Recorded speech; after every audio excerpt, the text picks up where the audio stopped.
Hi everyone and welcome back to the London Watch Collector channel. If you've just tuned in to my channel, I'm a watch collector, a watch enthusiast. I'm basically addicted to watches. And on my channel, I'll be sharing my passion for watches using 4K content. I'll be discussing and showing you brilliant timepieces ranging from Seiko to Patek Philippe. So guys, if you enjoy my reviews, please subscribe to my channel. Make sure to click on the notification bell and follow me on Instagram. So guys, I told you last week that something happened to my Rolex Explorer, which included a 1-year-old son and the kitchen. So basically what happened was I was minding my own business, doing some work at home in my office, and I hear my wife calling me and she says, "Your watch." So I go to the kitchen, remembering that I left my watch next to the sink, thinking what could go wrong? She probably dropped it in the sink, which is fine. So I go in and she's standing next to the mixer and my son is standing on the step ladder next to her, and there's steam coming out of the mixer, and she goes like, "He dropped it here." So I get closer to the mixer, and the steaming thing that I was seeing from far was melted chocolate, and you can only imagine what I was thinking. My initial instinct was to just dig in my hand, pull out the watch, and obviously give it a nice rinse. I would probably guess the temperature was anything between 65 and 80 degrees Celsius. So while trying to find the tool in the kitchen to pick up the watch, it then hit me that I need to film this and show it to my YouTube family, because this is one of a kind incident that anyone could be in, and it's actually going to be a funny story. So what I did, I waited for a good half hour just so that the temperature drops, so that I'll be able to pick up the watch with my hand and check if the watch is still going. I had my doubts initially, but when I remembered what Rolex is and how reliable the movements are, I was quite positive that everything should be fine. And I guess we're gonna find out together if the watch is running or not. And there you go, guys. As you can see, the second hand is still sweeping, luckily for me, obviously. But this is what Rolex is about. And this incident actually reminded me of a story that I read in the book called Every Rolex Tells a Story. And basically what it is was, back in the 1980s, a man has actually left his Rolex GMT Master 2 in the oven for some reason.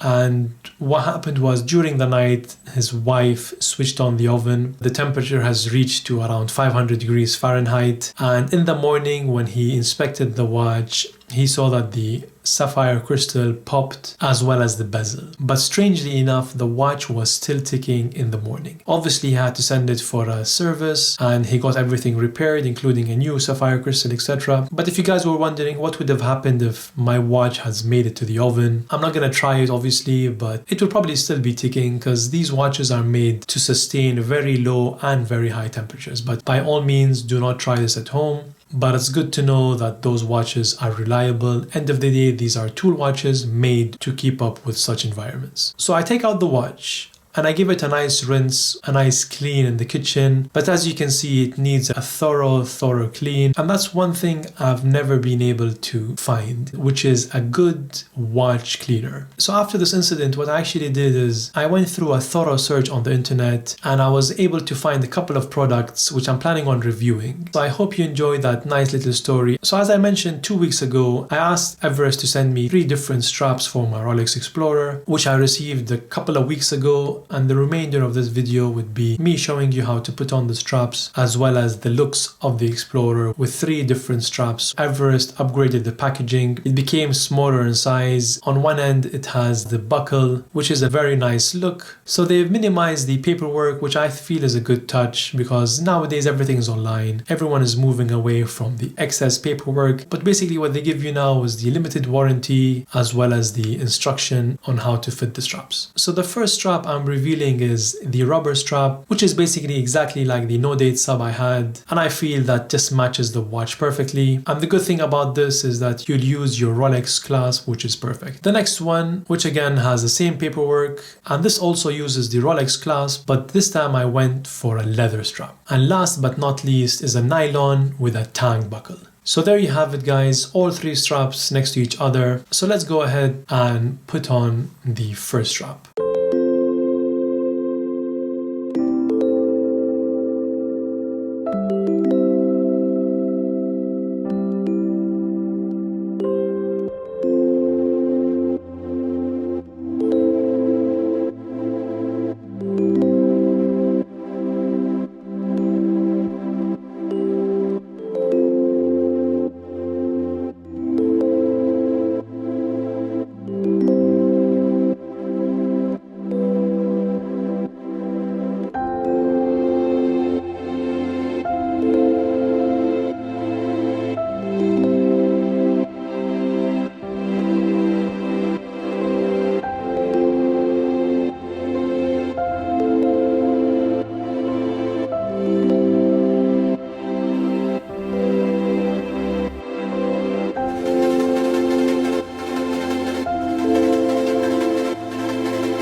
So the first strap fitted, guys, that's the nylon one, and there you go.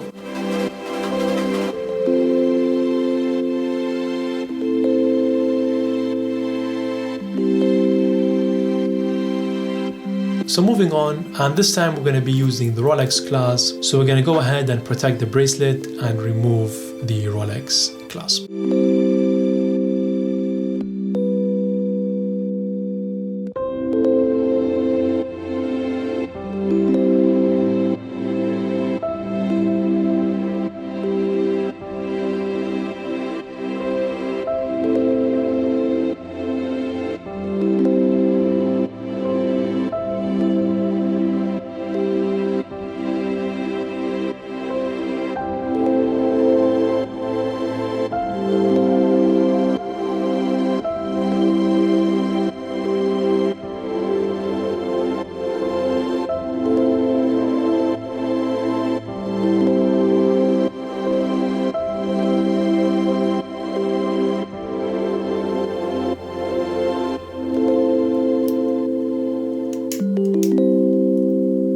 So guys, there you have the rubber strap using your Rolex clasp. The size I've chosen was 5 links by 5 links. I love the curvature it has, not to mention how comfortable and lightweight it becomes. Moving on to the last one, guys, which is the leather strap.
And guys, I must say this was my favorite out of the 3. I just love the look of the watch with the leather strap and the vintage stitching. It is extremely comfortable, top-notch material, and I'm very happy with it. So guys, let me know in the comments below which one is your favorite strap and which one should I keep it on. I hope you enjoyed this review.